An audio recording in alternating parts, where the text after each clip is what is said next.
Umupo po kayo. Agad na umupo si Matilda sa harap ni Zenaya. Hindi man lang nakaramdam ng hiya ang matanda.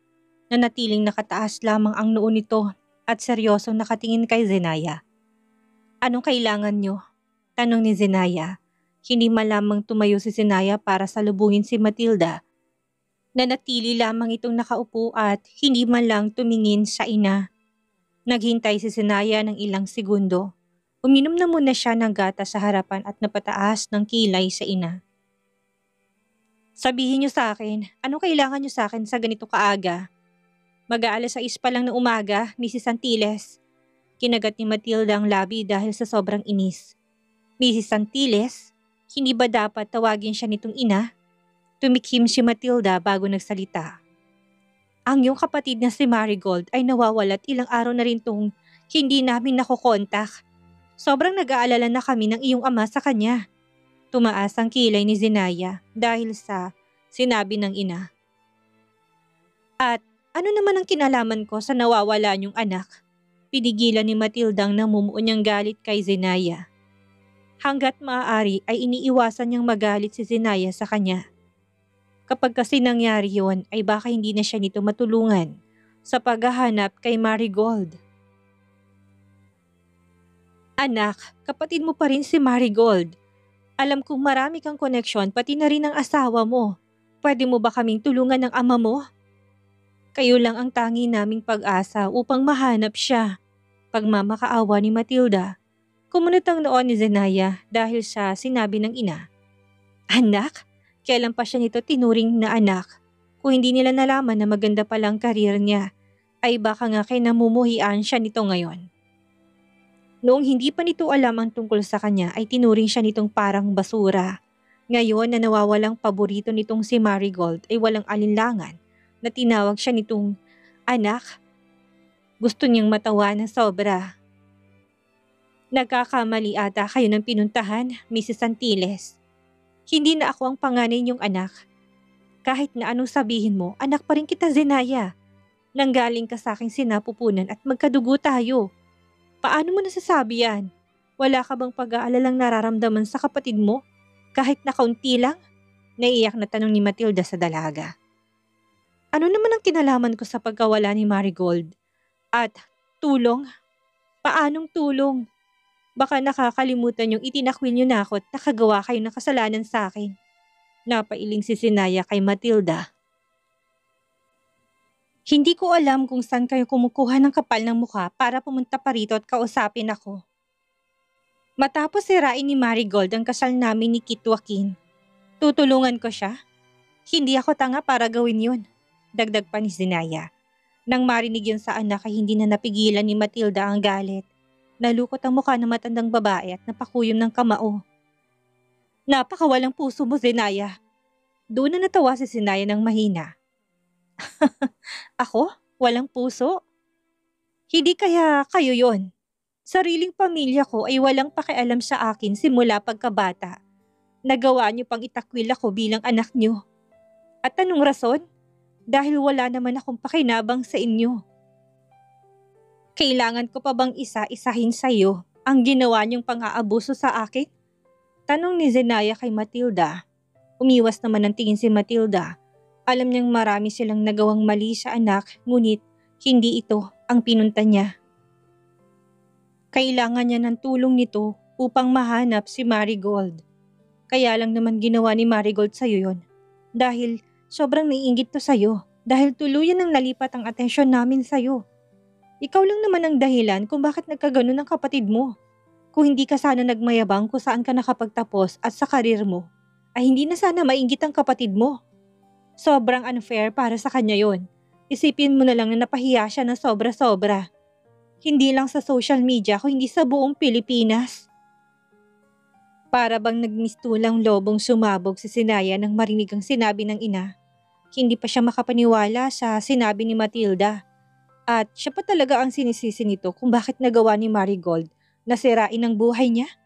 Biglang binaba ni Zenaya ng mapabalang ang tasa kung kaya't nagkaroon ito ng malakas na tunog. Nagulat naman si Matilda sa ginawa ng dalaga. At ako pa talagang sinisisi niyo sa kasamaan ng anak niyo? At siya pang napapahiya sa lagay na ito?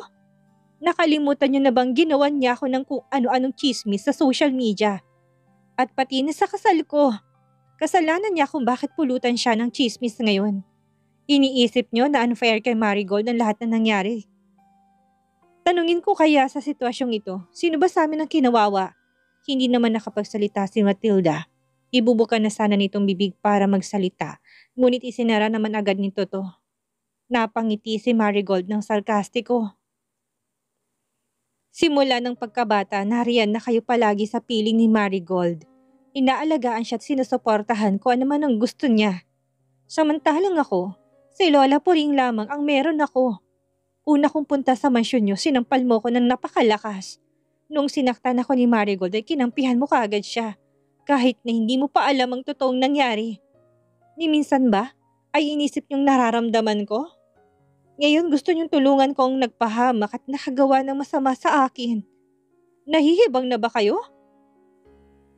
Kinuyom ni Matilda ang kamao at napayuko na lamang sa harap ni Zenaya. Patawarin mo kami, Zenaya. Subalit kailangan ka namin ngayon. Hindi ko kailangan ng sorry niyo. Biglang nanahimik si Matilda, tila ba nawalan to ng pag-asang paamuyin si Zenaya.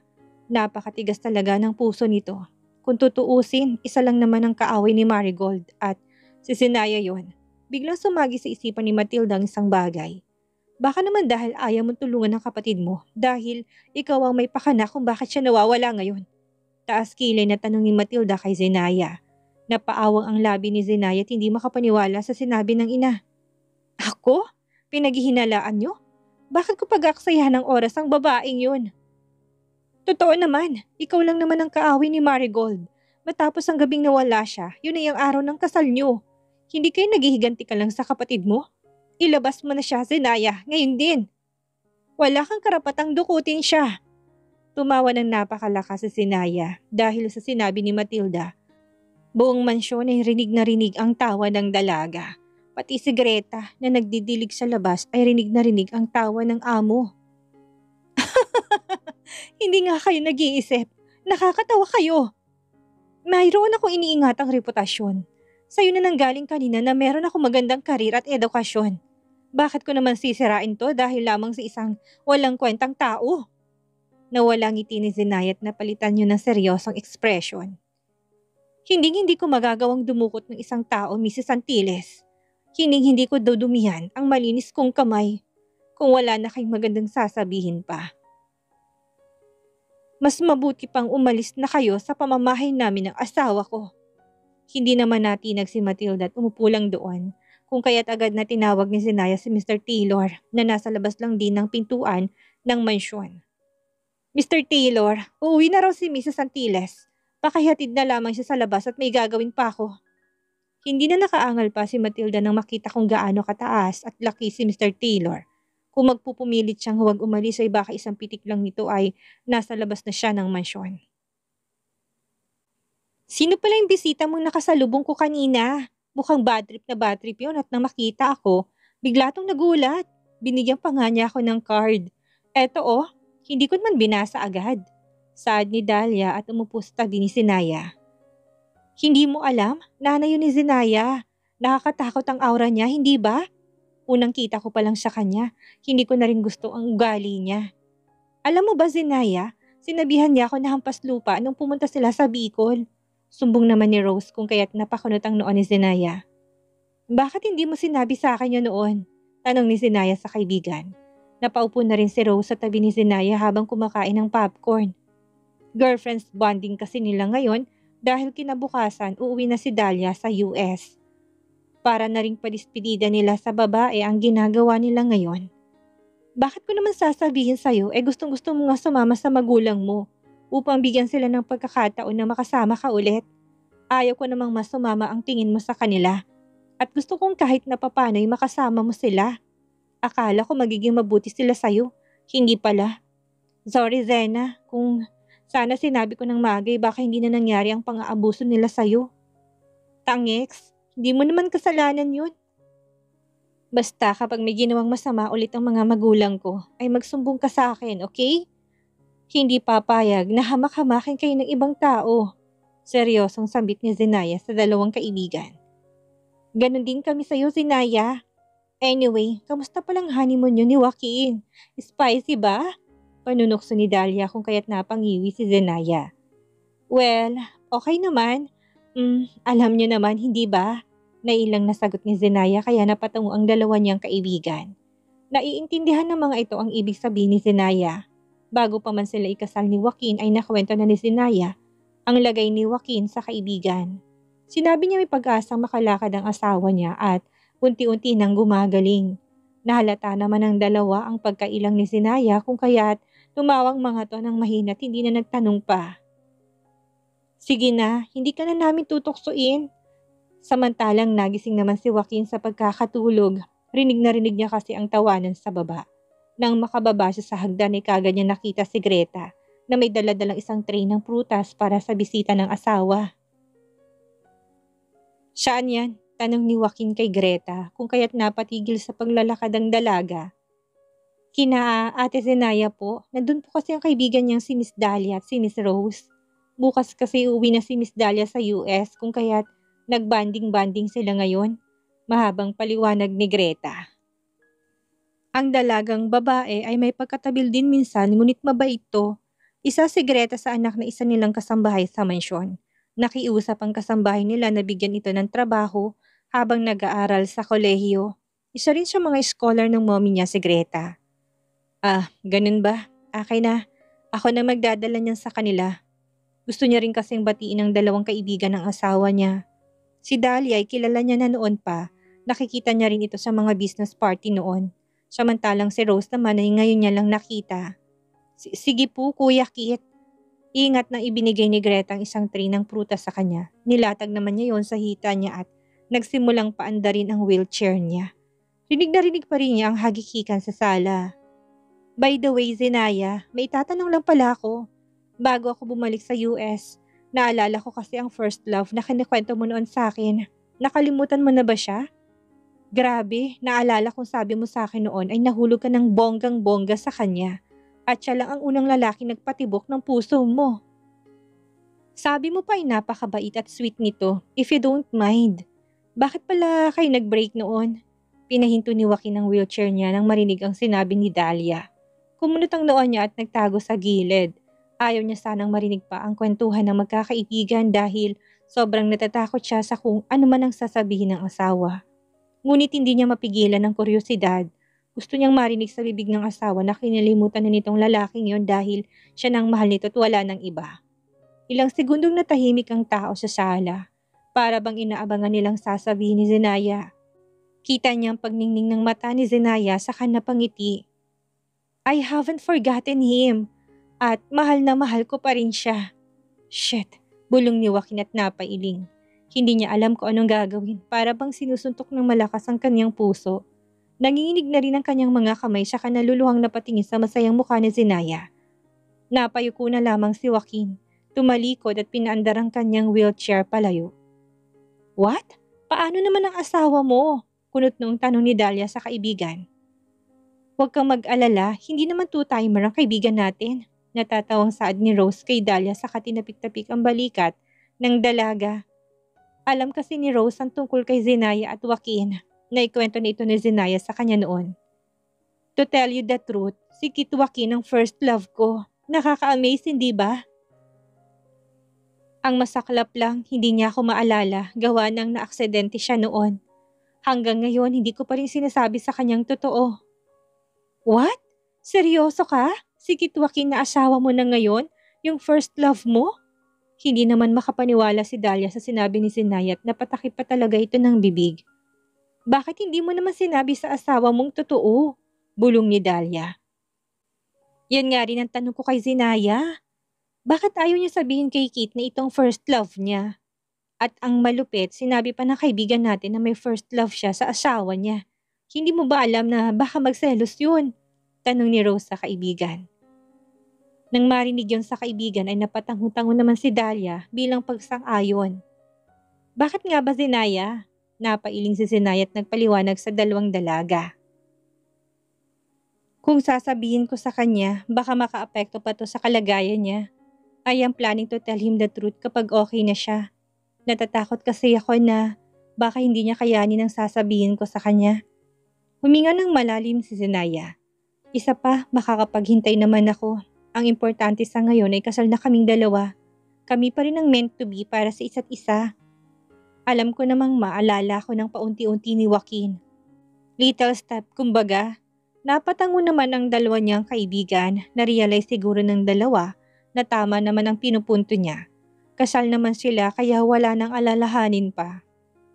Kamusta naman palang kalagayan ni Kit Joaquin, Zenaya? Makakalakad pa ba siya? Hindi naman siya pang mamaliit sa kakayahan ng asawa mo o kakayahan mo. Naniniwala naman akong isa kang magaling na doktor. What if hindi na nga gumaling si Joaquin? Paano ka naman? Hindi kayo magkakaanak niyan. Tanong ni Dahlia sa kaibigan. Okay naman siya and he started improving. He's a very strong man kaya nga ayaw kong dumagdag pa sa stress at iisipin niya. Isa pa, sobrang sure ako na makakalakad ulit ang asawa ko. Mayroon akong treatment na ginagawa sa kanya ngayon. And mahirap man itong paniwalaan, nagkakaroon ng reaction ng body niya. We even did that thing. Last time, you know what I mean, pero madali nga lang. Kinikilig na kwento ni Zenaya sa dalawang kaibigan. Ayaw na sana niyang sabihin ito ngunit alam niyang nag-aalala sa kanya ang dalawang kaibigan kung kaya't gusto niyang alisin nilang pag-aalala nito sa kanya. What? Talaga? Sabay na sabi na Dahlia at Rose. Kinikilig naman to habang hinahampas ng mahina si Zenaya. Grabe ka talaga, Zena. So, may nangyari na pala sa inyo ni Kit Joaquin? OMG! What if sharpshooter yan si Kit? Balita ko pa naman mga sharpshooter ang pamilyang Anderson. Baka mabuntis ka niyan. Kinikilig na saad ni Rose sa kaibigan. Napatakip naman si Zenaya sa mukha dahil alam niyang namumula na to. Kinikilig din siya dahil sa sinabi ng kaibigan. Ewan ba niya kapag iniisip niya na magkakaanak sila ni Joaquin ay sobrang saya niya. She can't wait na magkatotoo yun. Ano kayang magiging itsura ng anak nila ng asawa? Hoy Zena, nagdi-daydream ka na. Sagutin mong tanong ni Dahlia sa'yo. Pinitik ni Rose ang kanyang noo kaya napaaray siya. Ano nga yun? Napahalakak naman sina Rose at Dahlia dahil sa sinabi ni Zenaya. Ang tanong niya, kung sa loob pinaputok ng asawa mong mga similya niya. Muling uminit ang mukha ni Zenaya dahil sa walang habas na salita ng kaibigan sa kanya. Mabilis niyang tinakpan ang bibig ng dalaga. Hinaan mo lang yung boses mo. Baka marinig tayo ng asawa ko. Bulong niya sa dalawang kaibigan. Pero oo, pinutok niya nga sa loob. Nagsitilian naman ang dalawa niyang kaibigan dahil sa sinabi. Oh, to the M to the G! Sabay na sigaw ni na Rose at Dahlia. Mukhang magiging ninang pa kami. Napailing na lamang si Zenaya. Sobrang saya niya sa mga oras na yon. Hindi niya nga naisip na baka mabuntis siya dahil ipinutok sa loob ni Joaquin ang similya nito sa kaloob-looban niya. How can she forget about that?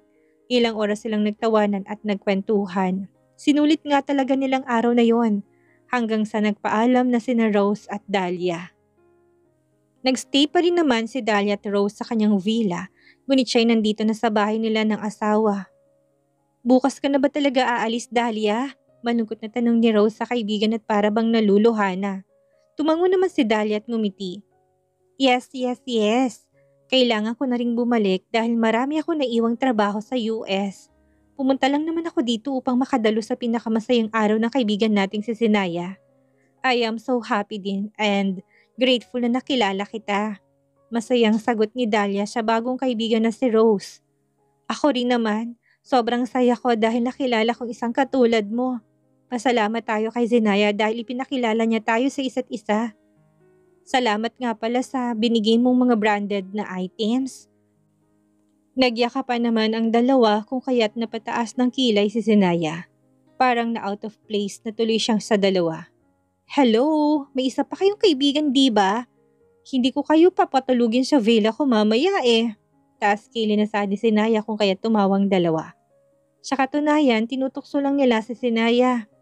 Ikaw naman na super friend, napakasilosa mo. Pwede ka namang bumalik sa US.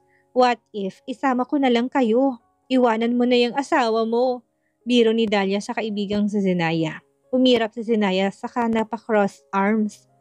Magsasalita pa sana si Zenaya na may magsalita sa likod niya. Huwag na huwag mong gagawin yan. Nasisira ang buhay mo.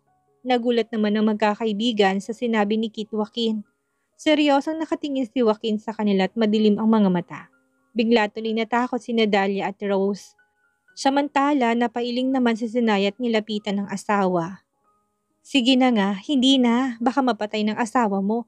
Nakakatakot pa naman siya. Kinilabutan kami ni Rose. Sagot ni Dahlia at niyakap si Rose. Kaya nga, Mr. Anderson, nagbibiro lang kami. Si Rose ang nagsalita.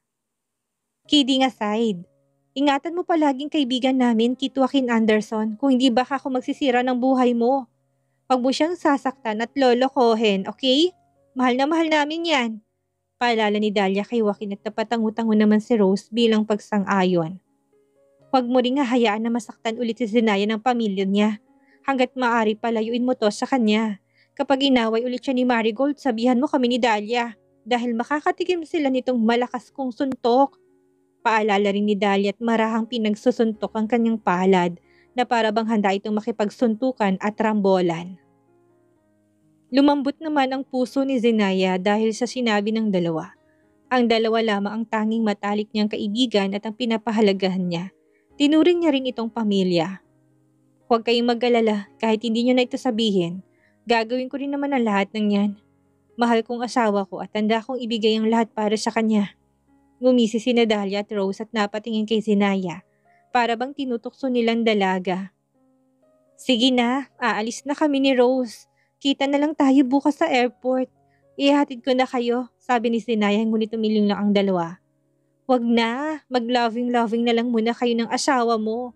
Mauna na kami, bye! Paalam ni Dahlia. Nang makalayo ay biglang napahinto si Rose at sumigaw. Galingan mong gumiling, Zenaya, at magpakarami! Napasampal naman sa noo si Zenaya dahil sa sinabi ng kaibigan. Nang mawala sa paningin ng dalawang magkaibigan, ay agad na nilapitan ni Zenaya si Joaquin na tinila ang wheelchair nito. Wala namang imika ng dalawa hanggang sa pumasok sila sa kwarto. Samantala, marami naman ang gumugulo sa isip ni Joaquin. Tila ba paulit-ulit na rumirehistro sa kanyang utak ang sinabi ni Zenaya kanina. I haven't forgotten him. Mahal na mahal ko pa rin siya. Nagmistulang bolang apoy ang kanyang mga mata saka nakaramdam na naman ng kirot sa kanyang dibdib. Malaki ang pag-asa sa puso niya na sasabihin ng asawa na wala na itong nararamdaman sa first love nito. Na siya na ang present at ang lalaki naman ay parte na nakaraan. Na kinilimutan niya na ito at hindi na mahal dahil ang mahal niya lang ay walang iba kundi siya. Iyan ang gusto niyang sabihin ni Zenaya sa kaibigan. Galit na galit ang puso niya, ngunit ano pa nga bang magagawa niya? Sobrang nalilito siya sa asawa. Kung mahal naman pala nito ang first love, bakit pinakasalan pa siya? Have you eaten? Sorry kung maingay kami kanina. Naputo lang sinabi ni Zenaya na biglang hinalikan ni Joaquin ng mariin ng asawa. Sa gitna ng halikan ay muling nagsalita ang lalaki. You're mine, Zenaya. Mine alone.